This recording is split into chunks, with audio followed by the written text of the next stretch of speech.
It's a film drawing on history.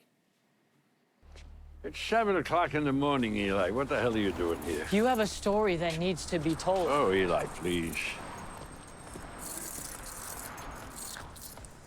There are people who say that all of this stuff never happened. I can tell your story in pictures. Playing Yes. at this year's Toronto There are Jewish people Film who say it Festival, the never Samuel happened, and Project that's is about the terrible. relationship between You a know what's grandfather worse? and grandson brought People who together know that it through happened art. and don't give it Joining up us are the and two convince stars of the film, anybody. Emmy and Tony Award winner Hal Linden and Ryan Ochoa. Guys, thank you so much for being here today. Pleasure. Thanks for having us. Hal, I'd love to ask you first.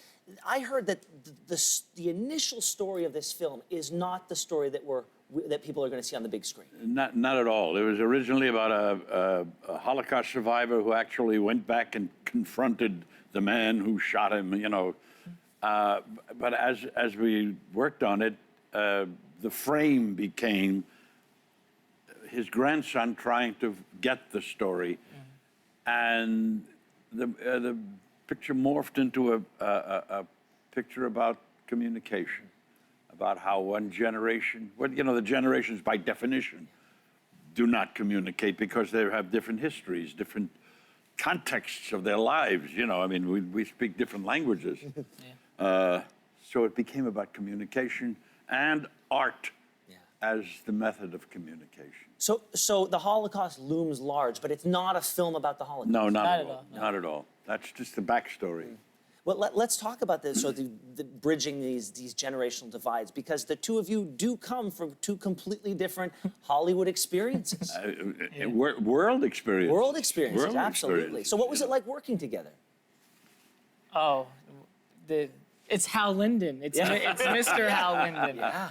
You know what was really cool about it is when I started telling my family that I was working with Hal and seeing my grandma and my opa and, people that I just love and totally admire, you're working with Hal Linden. Well, you should have seen me when I heard I got to this? talk to him today. When I got the word we were gonna get to chat. And my dad telling me stories about when he was my age and how his mom and his mom's boyfriend used to watch Hal all the time, and he's like, I hope I can one day get in contact with him because Barney Miller was his favorite show. He's like, I totally remember it.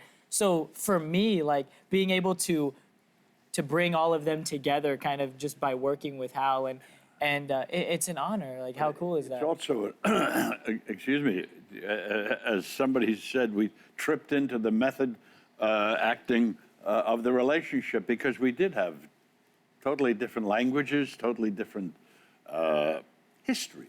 And I do want to say this. We are, after all, the sum total of our experiences. That's what I was about to say. So- We are the product of our experience. Of our I was about to experience. say that. So everybody has a different context Yeah. to their understanding. And fighting to cross those lines so that you can. And the fascinating part in this picture is that it's not done with words. It's so done with a beautiful. crayon. And it is so beautiful. I'm guessing that a lot of that you saw only after the fact. Talk to Oh, me. yes. Yeah. Yes, we only shot the scenes between us. That was Mark Fusco, who's the director, who put it all together with the artwork. When you saw that all come together, what did Yeah. it mean to you? Oh, I was really knocked out Yeah. because I didn't know what it was going to look like. We only worked upon the relationship, trying to just get the two together and communicate. That was its own separate story. The project, like we always say, is the centerpiece. There is no movie without the project, and none of us knew what it was going to be. No, Not even the director. right. He wanted to do it after the movie. After the whole movie and was shot. I think it was worth it. Absolutely. Guys, thank you so much for being here. An honor, Hal, to speak with you. Pleasure. Ryan, looking forward to seeing what you do next. We really appreciate it. Thank you for coming by the show. Thank you so much.